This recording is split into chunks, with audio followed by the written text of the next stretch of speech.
No alien card, no passport, no flight home. We own you.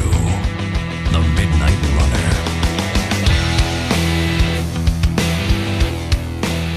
Hello and welcome to the Midnight Runner podcast. We've got one heck of a story for you today. I'm interviewing a man who has suffered from a double whammy. Not only did he catch the swine flu, H1N1, he got fired for it. Well, technically he was fired for demanding he be paid. In any case, his boss was extremely upset over what having a teacher with swine flu did to his school, and this all led to the teacher being let go. Stay tuned to hear all about it, from how the teacher found out he had swine flu, to his treatment, and his academy's reaction. You're listening to the Midnight Runner podcast. Podcasting to Korea without a criminal record check. We are the Midnight Runner. Do you know? Do you know? The Seoul podcast. Hello. Is this Doctor Joe McPherson? So a lot of people call this a beer gut. I call this a battery for a lovemaking machine. Jennifer Young. Yeah, I don't think they even told him to stop drinking.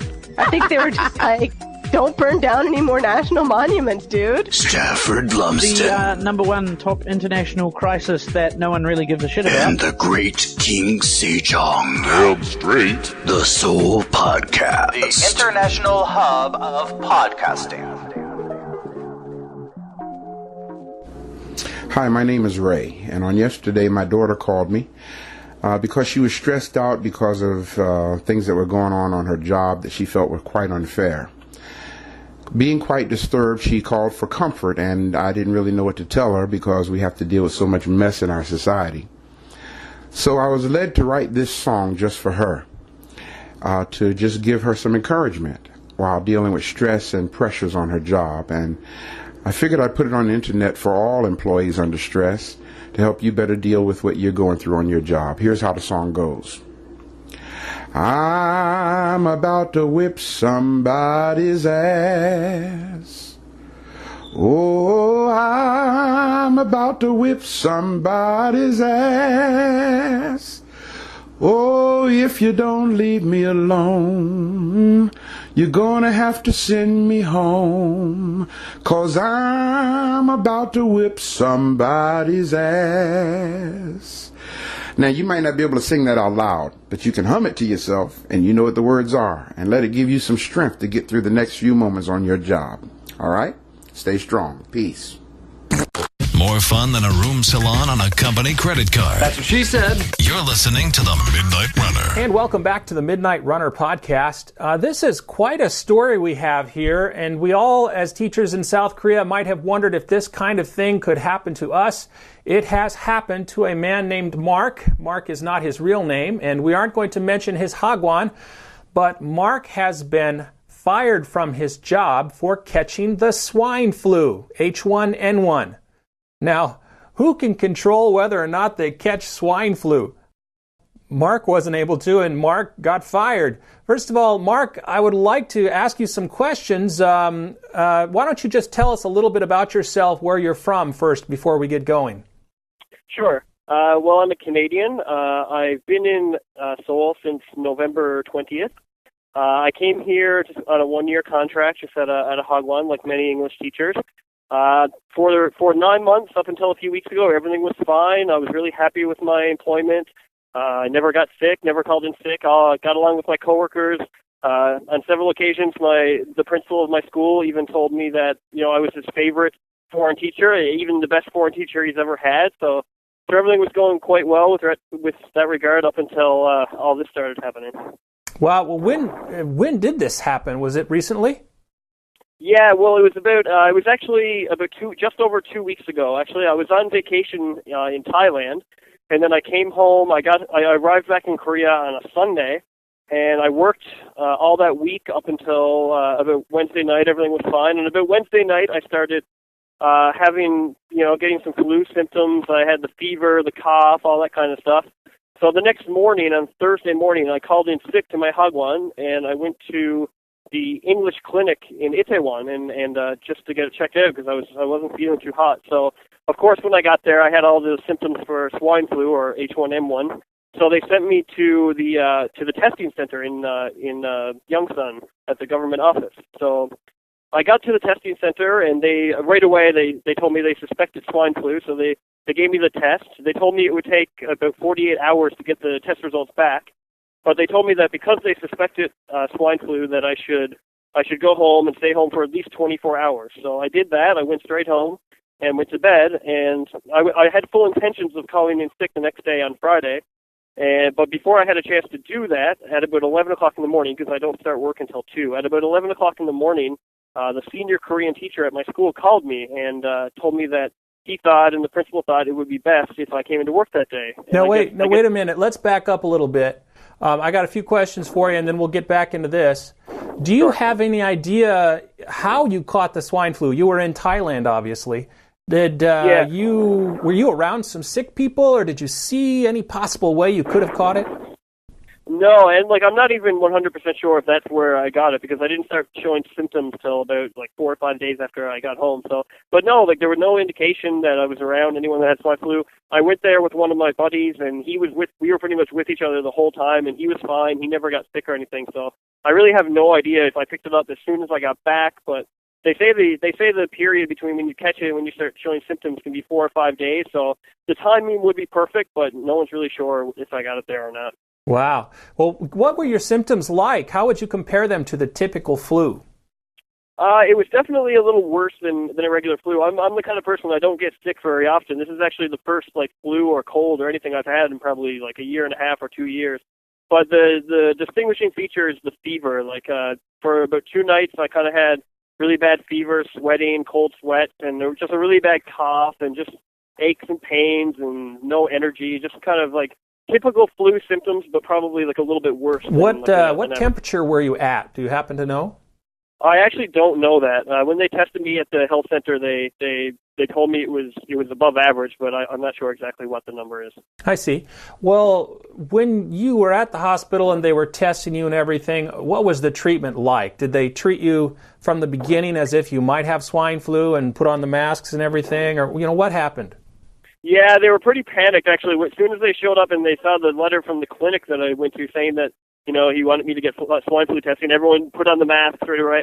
And the testing center was actually not at a hospital. It's actually at the government office. They have sort of a little temporary sort of testing trailer set up. So that's kind of where I went in. And the process was really easy. They basically just take a throat swab. They just swab the back of your throat, and that's pretty much all there is to it. They gave me a sheet of paper saying that I had to stay in my apartment for at least 24 hours, and that they would let me know 48 hours later whether I had it or not. Well, I want to pass along a number, by the way. I traveled recently to the United States, and when I got back, they gave me a courtesy call and just asked if I was sick, and I wasn't. But they left me with a number, and I want to pass this along in case people want to have this number for future reference. You can call 02-352-1679. That's 02-352-1679. That was the gentleman from one of the government health agencies that called me from that number to check on me, and of course I was just fine, and they were just calling everyone on the flight. So let's get back into another question, first of all. Did they treat you with Tamiflu? That's what I'm curious about. Yeah, that's exactly what they gave me. They gave me Tamiflu. It didn't cost me anything. From what I can gather, it's just kind of like the government is stockpiled up on this thing, and they just kind of give it out to you. So yeah, they gave me some of that. It's just 2 pills you take for 5 days. 1 pill earlier in the day. 1 pill it's not a shot. I'm surprised.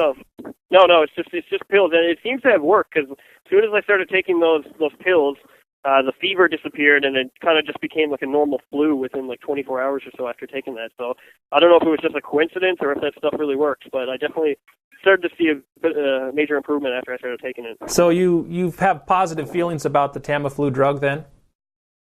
Well, yeah. It seems like the timing seems to have worked from when I started taking it, and my improvement for sure.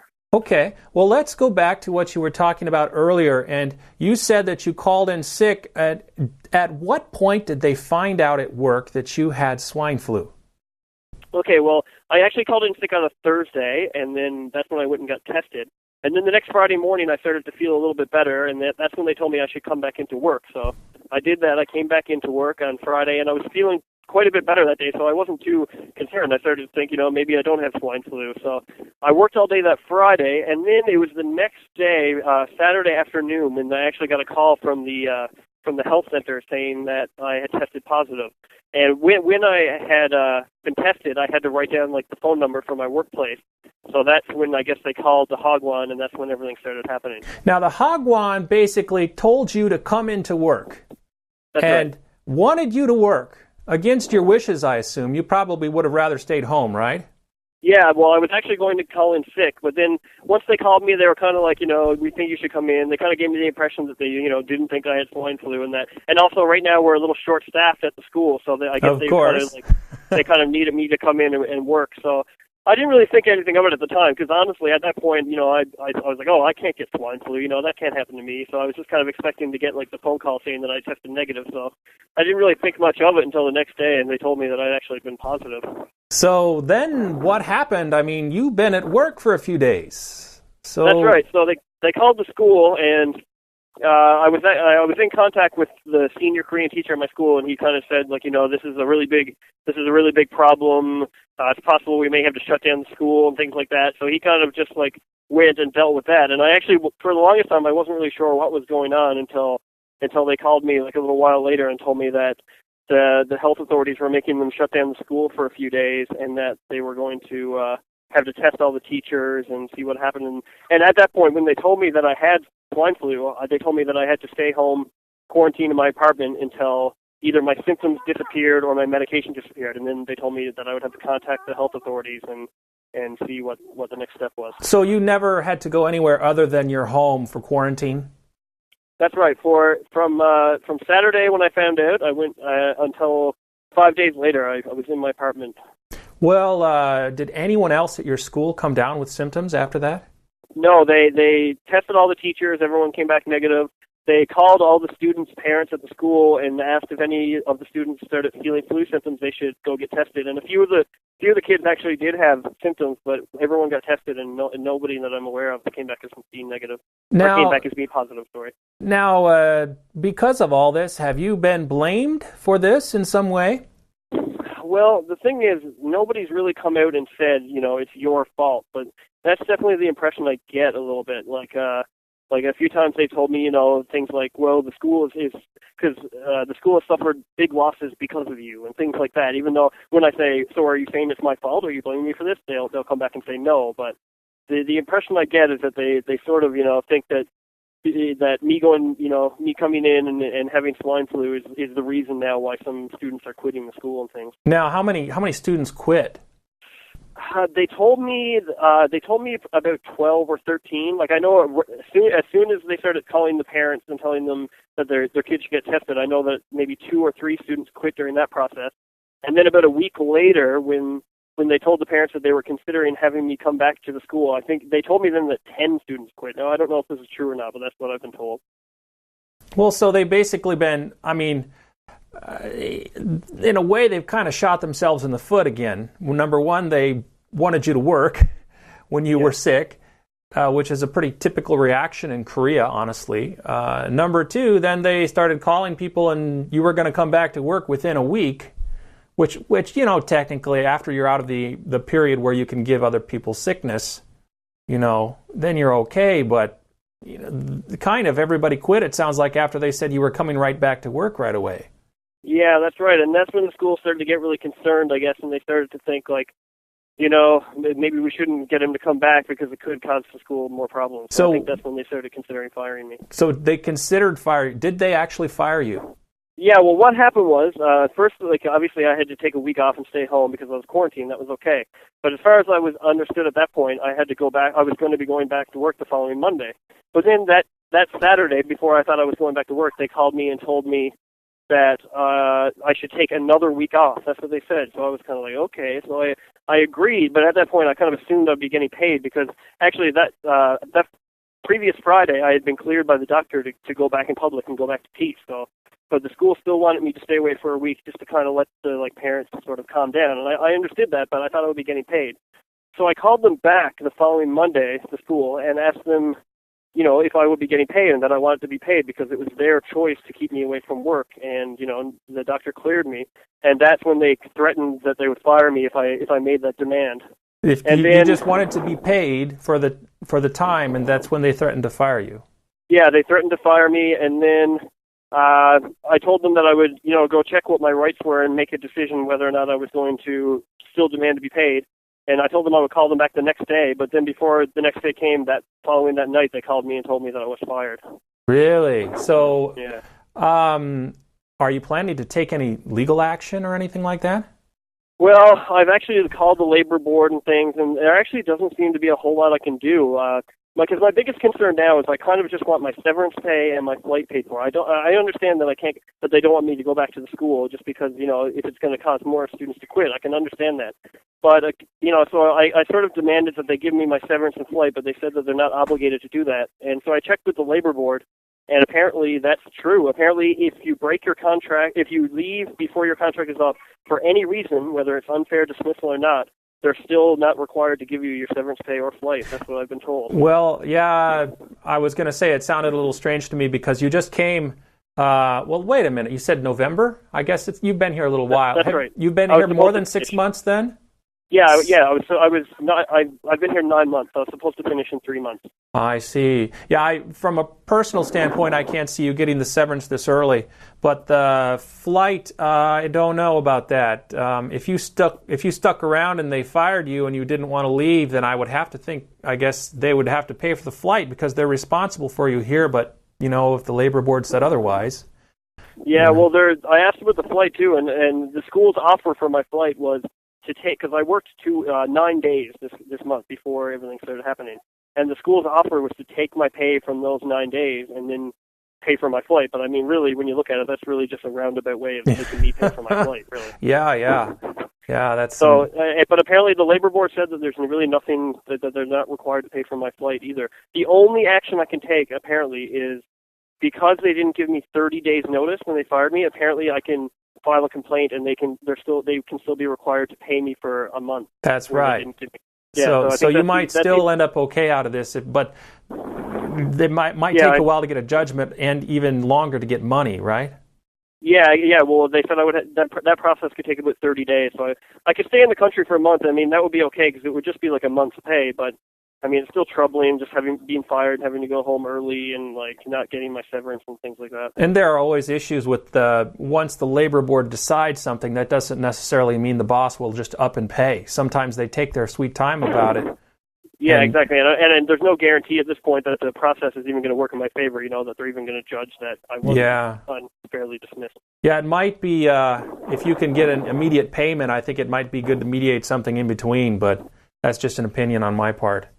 Yeah, and I've been told too that if I look for another job and get another job, that whole process will be canceled and I won't be eligible to get that 30 days. Right. So what do you want to do at this point? I don't know. Actually, I'm still sort of thinking about it. I might go in and try to get that 30 days pay, see how that works out. I actually have a few job prospects, a few interviews this weekend for new jobs, so I'm going to kind of wait till I see what my opportunities are and then make a decision. But at this point, it's actually looking more and more likely that I might just cut my losses and head home because the situation is starting to get a little bit stressful and out of hand for me. Do you see yourself coming back in a year or something? I doubt it. To be honest, I'm sort of turned off from I wasn't really planning on coming back anyway, but I mean, the possibility was always there. If, things don't work out back in Canada, I can't find good employment and things like that. But at this point, I'm pretty turned off from the whole teaching in Korea experience. But, maybe I'll change my mind once I cool down a little bit. Sure. Well, that's all a very, very interesting story. I'm sorry you went through that.